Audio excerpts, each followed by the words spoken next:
We made it. We made it to Electric Avenue. Woo! So we're at the campsite near Goodwood, and Chris is putting up his special shed. I don't mean a shed, shower. Shed, yeah. You can't really quite see it, but le douche. As you can see, we don't scrimp when it comes to Chargeheads accommodation. You know, lovely campfire, couple of beers, can't go wrong with that. We got up a little bit late, got some COVID tests done, and we were waiting around for about an hour because we hadn't done them prior. But finally, we managed to get in. Happy days. What is this?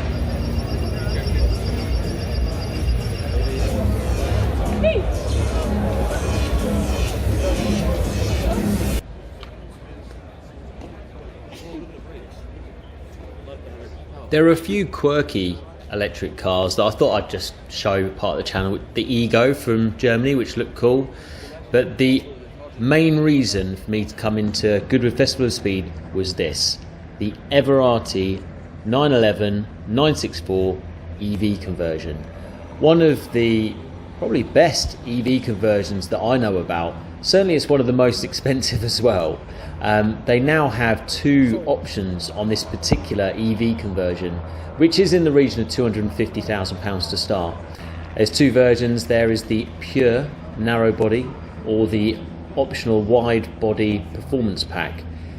The pure has 4.5 0 to 60. The performance pack is 4 seconds. One's 440 brake horsepower with 460 newton meters of torque. The other one's 500 brake horsepower with 500 newton meters of torque. The first one being 180 mile range, the second 150 mile range. The reason for that is they both got the same 53 kilowatt per hour battery pack. Both have Quaife differential, which I was very pleased to hear. As you can see, a very small fruit for a very small suitcase for the weekend. I look forward at some point maybe to have a drive of one, especially to compare it to Eco Classics left-hand drive. Oh, sorry, I don't mean the Eco Classics, I mean Design 911. But it was great to see, and I chatted to one of the guys there, and they obviously went into the detail of the vehicle.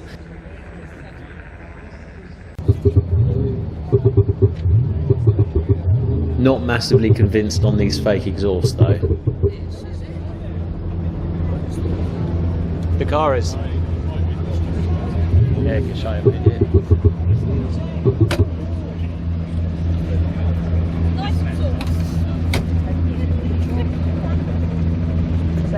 So I had to leave the show a little bit early to get back for family commitments, and then a week later I was lucky enough to go with my daughter to the British car show, and here it is.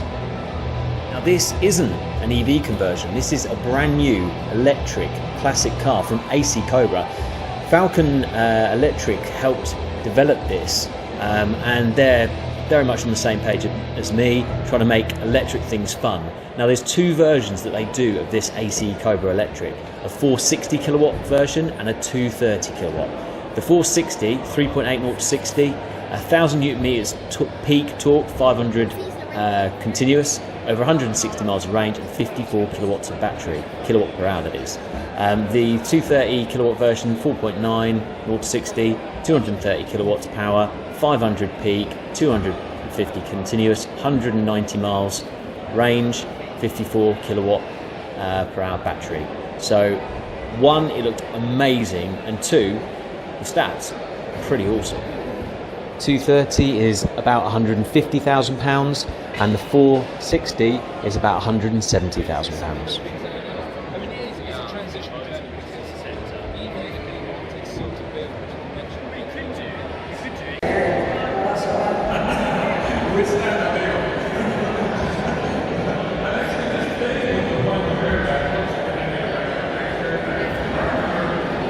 So Hyper 9 motor in here, direct drive with Tesla used batteries,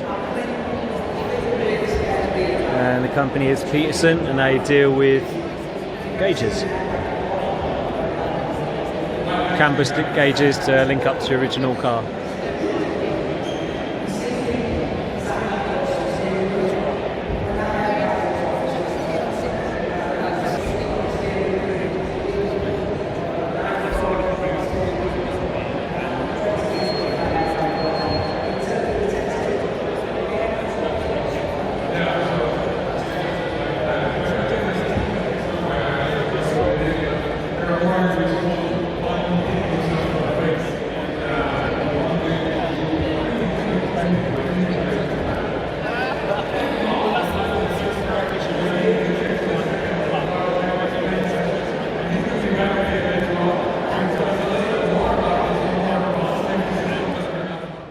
Electrogenic were at the show in a big way, having a fantastic range of their vehicles on show.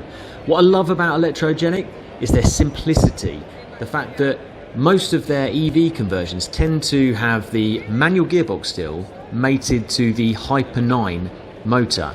Now, something that makes the conversion a little bit more simple and again keeps that kind of manual and excitement that a lot of people like from the old ICE cars. Here we have Steve Drummond, the founder of Electrogenic, talking in detail about EV conversions.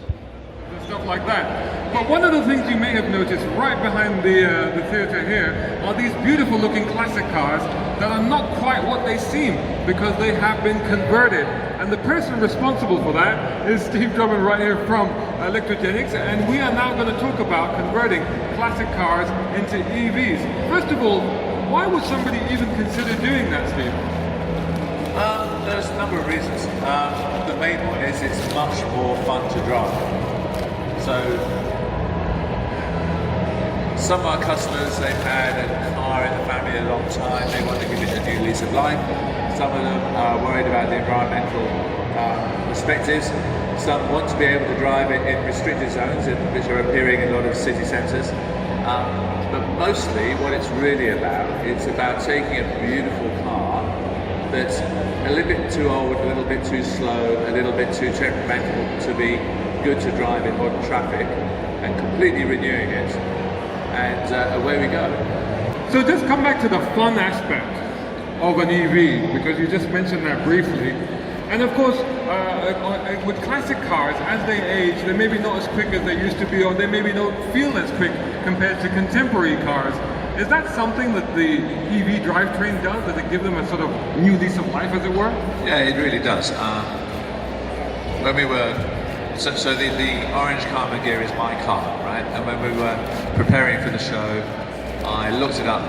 I googled it to write a little bit about it, and it came up in, the first thing that came up was a list of the top 10 slowest sports cars of all time. And it originally... The top 10 slowest sports cars of all time, but that's an accolade. The official figures when it came out was 0 to 60 in 25 seconds, and now it's 0 to 60 in 7. Wow! And in fact, we did a drag race between my Karmann gear and the Porsche 356 last week, and I won. Well, you would do. You made them both. Absolutely. There's probably a little bit of cheating going on there. So once you've done that to a classic car, doesn't it mean that you have to change everything in it? Because, you know, suddenly you've made the car so much quicker and there's so much more performance in it. It really depends on the individual car. What you find with a lot of older cars actually is the drivetrains are very much over-engineered. So they do have a lot of strength in them, so if you increase the torque, actually it's fine. On the Karmann gear, for example, it needs new shocks, but we haven't changed the suspension. Porsche, nothing at all, just a little bit of tuning on the shocks, making it ride exactly right, but really nothing much. Beetle, no changes, so it's not so much. We do give the brakes a little bit more attention sometimes. Drum brakes plus EV type speeds aren't a brilliant mix, and you have the regenerative braking, but even so it's nice to have a brake servo in, or maybe some disc brakes, but that's really it.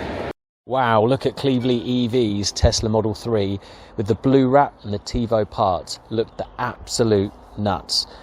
The guys at Cleveland EV help people across the country with electric vehicles, any problems they've got with their van, and they go all over the place, and they're a great bunch of lads. Definitely worth going to if you've got any issues with your electric car.